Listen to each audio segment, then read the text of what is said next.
españoles atados a estacas y asados vivos entre dos fuegos, niñas y mujeres violadas durante el saqueo de ciudades hispanas, prisioneros torturados hasta que los ojos se les salían de las cuencas, o un pirata francés tan salvaje que abrió el pecho de un español, le arrancó el corazón y lo mordió delante de los demás para obligarlos a hablar. Durante décadas nos han vendido a los piratas del Caribe como aventureros rebeldes, hombres libres, casi héroes románticos enfrentados a imperios oscuros. Pero las ciudades de la América española vieron otra cosa. Vieron asesinos, violadores, torturadores y saqueadores que llegaban al amanecer, entraban en las casas, profanaban iglesias, interrogaban a los vecinos y convertían poblaciones enteras en un infierno. La realidad fue mucho más brutal. Aquellos hombres no siempre actuaban solos. Durante años, Inglaterra, Francia y Holanda entendieron que los piratas podían ser algo más que simples perros del mar. Podían ser un arma barata y sucia. Un arma perfecta para intentar golpear a España allí donde más dolía. Porque si no podían derrotar de frente al poder hispánico, podían intentar desangrarlo por sus costas, atacar sus barcos, quemar sus ciudades, robar sus cargamentos, sembrar el terror en sus puertos. Y después, cuando la sangre ya se hubiera secado de las calles, llamar a todo aquello aventura. Esta es la historia que casi nunca aparece en las películas. La historia de los piratas del Caribe contra España. Y no empieza con un mapa del tesoro. Empieza con miedo.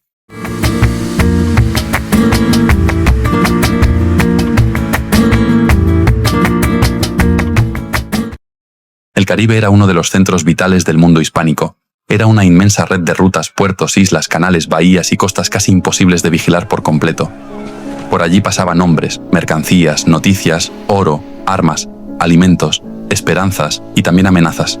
Desde Veracruz hasta Cartagena de Indias, desde La Habana hasta Portobelo, desde Maracaibo hasta Santo Domingo, desde Panamá hasta Sevilla. Solo aquel mar tenía millones de kilómetros cuadrados y más de 1000 islas. Y España, que había levantado en pocas décadas un imperio de dimensiones casi inconcebibles, tenía un problema evidente. No podía tener un ejército en cada playa. Muchas poblaciones hispanas eran pequeñas, muy pequeñas. A veces tenían 50, 100 o 150 habitantes, contando hombres, mujeres y niños. Sus guarniciones podían ser de 15 o 20 soldados, apoyados por unos pocos vecinos armados como podían. Y frente a ellos podían aparecer 400, 600, 1000 o incluso 2000 piratas. Hombres curtidos por el mar, desesperados. Hombres violentos que si una ciudad no tenía dinero suficiente, estaban siempre dispuestos a torturar a alguien hasta que confesara dónde estaba el tesoro. Aunque no hubiera tesoro. Ese detalle es importante. Muchas veces no había oro ni había riquezas escondidas, solo casas humildes, iglesias, ropas, alimentos y vecinos aterrados. Pero para los piratas eso no bastaba. Ellos habían cruzado el mar esperando encontrar el botín de su vida. Y cuando la realidad no coincidía con su fantasía, la frustración se convertía en tormento. Un pirata era un ladrón del mar, un hombre sin rey, sin ley, sin bandera. Pero un corsario podía hacer lo mismo y presentarse como servidor de una corona. Llevaba una patente, un documento, una autorización.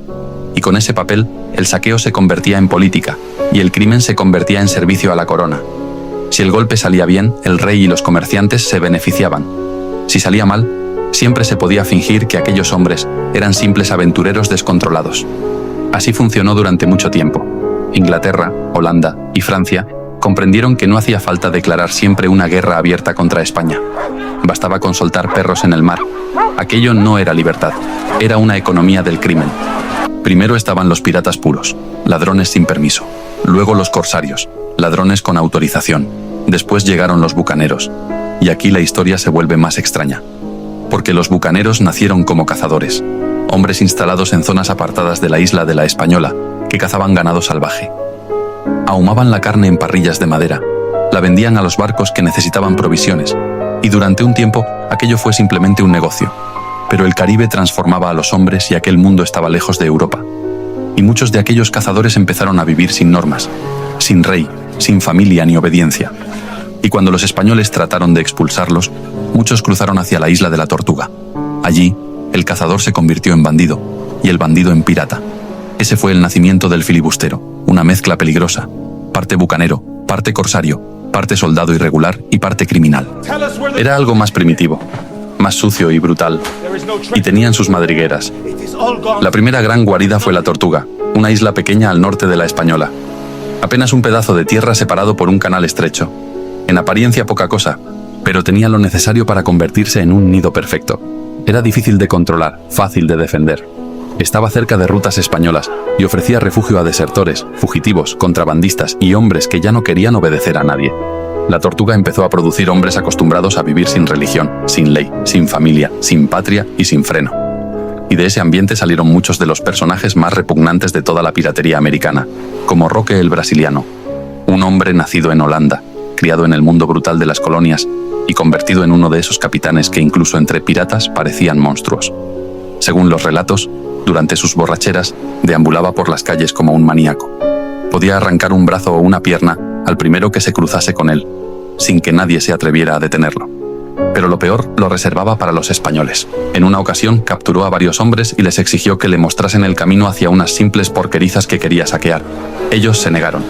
Y entonces, Roque hizo algo que resume mejor que cualquier discurso la verdadera cara de aquel mundo. Los ató, los ensartó en estacas y los hizo asar vivos entre dos fuegos como si fueran animales. No por un tesoro ni un cargamento de plata, por unas porquerizas.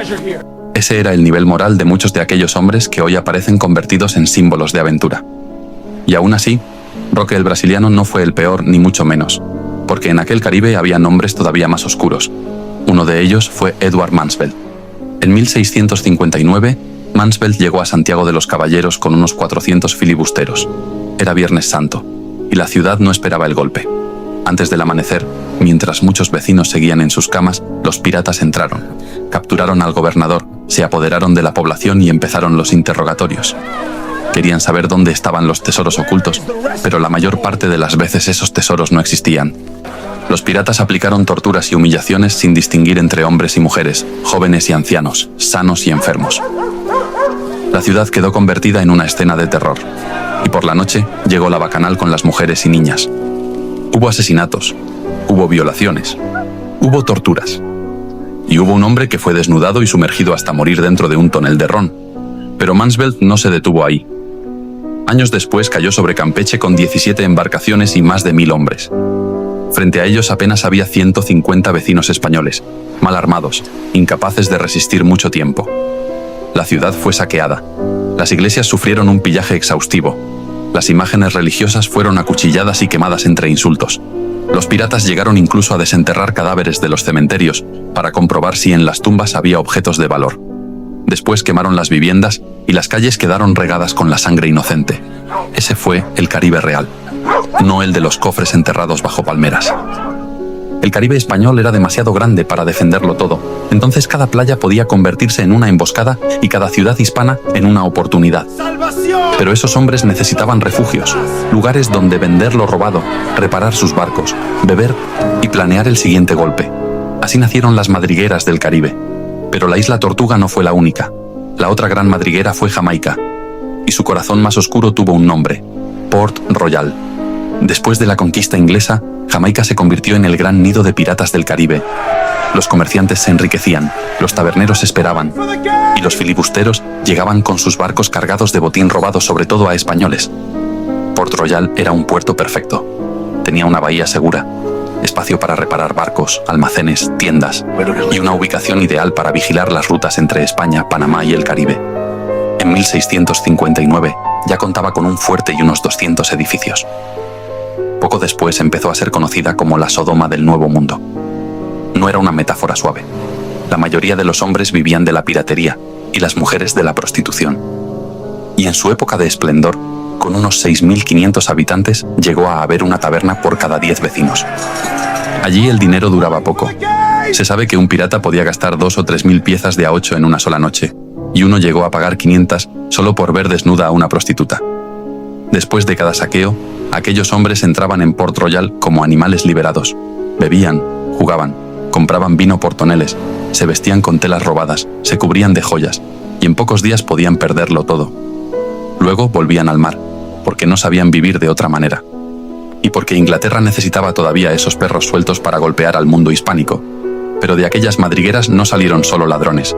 Salieron hombres capaces de convertir ciudades enteras en un infierno, porque el sistema los necesitaba, al menos mientras sirvieran para golpear a España.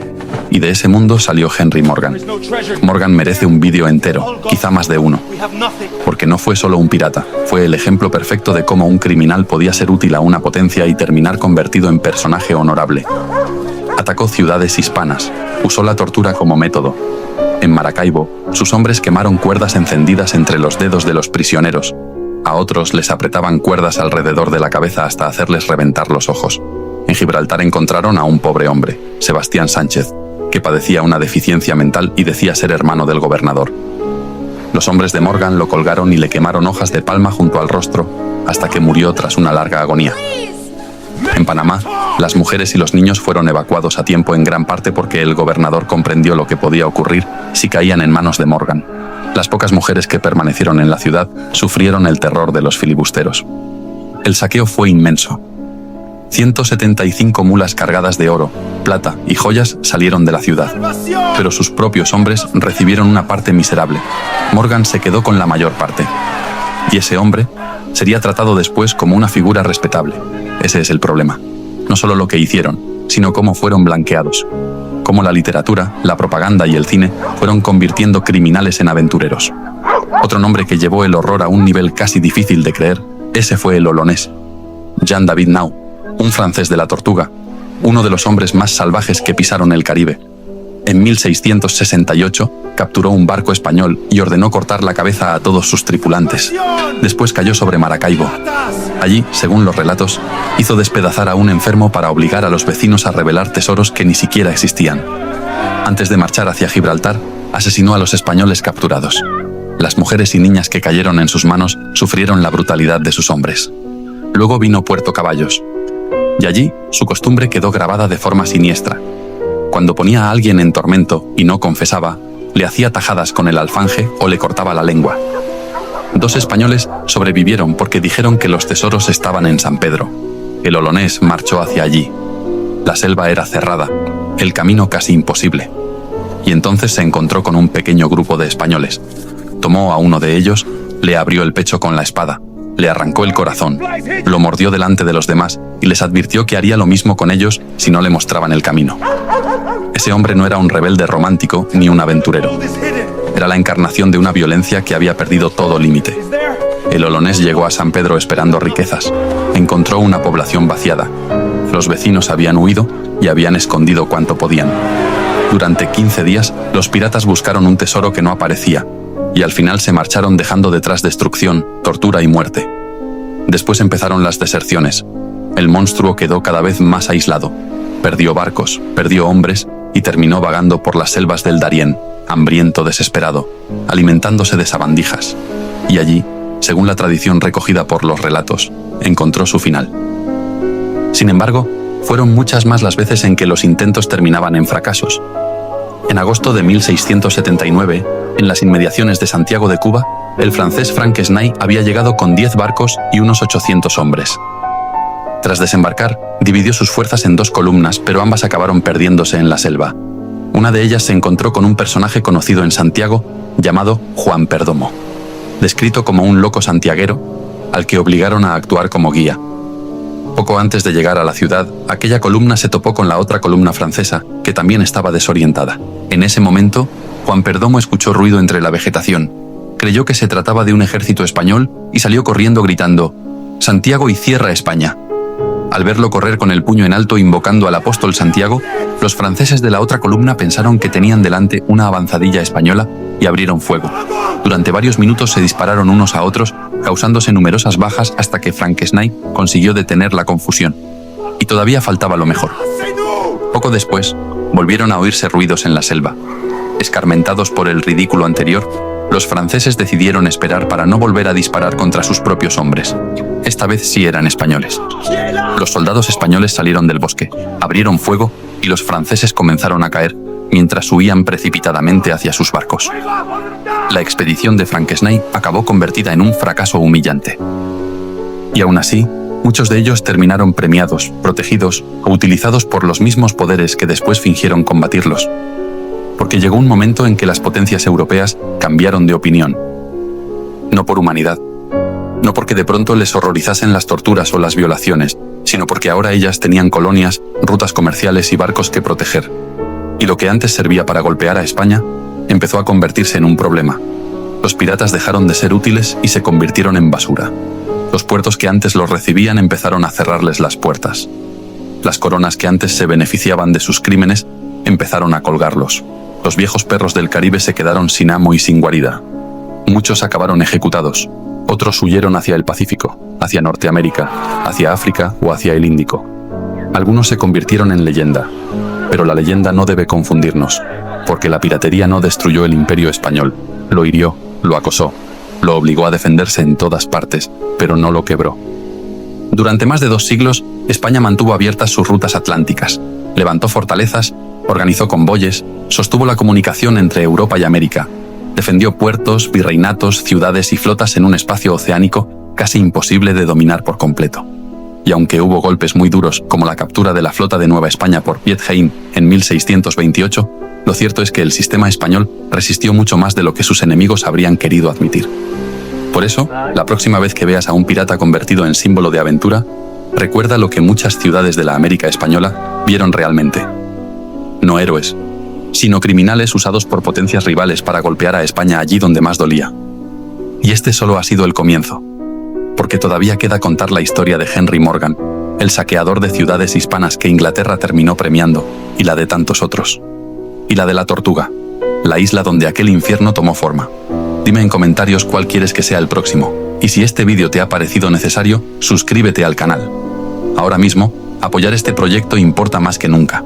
Cada suscripción, cada comentario y cada vídeo compartido ayuda a que estas historias no queden enterradas. Y si quieres apoyar todavía más el canal, puedes hacerte miembro.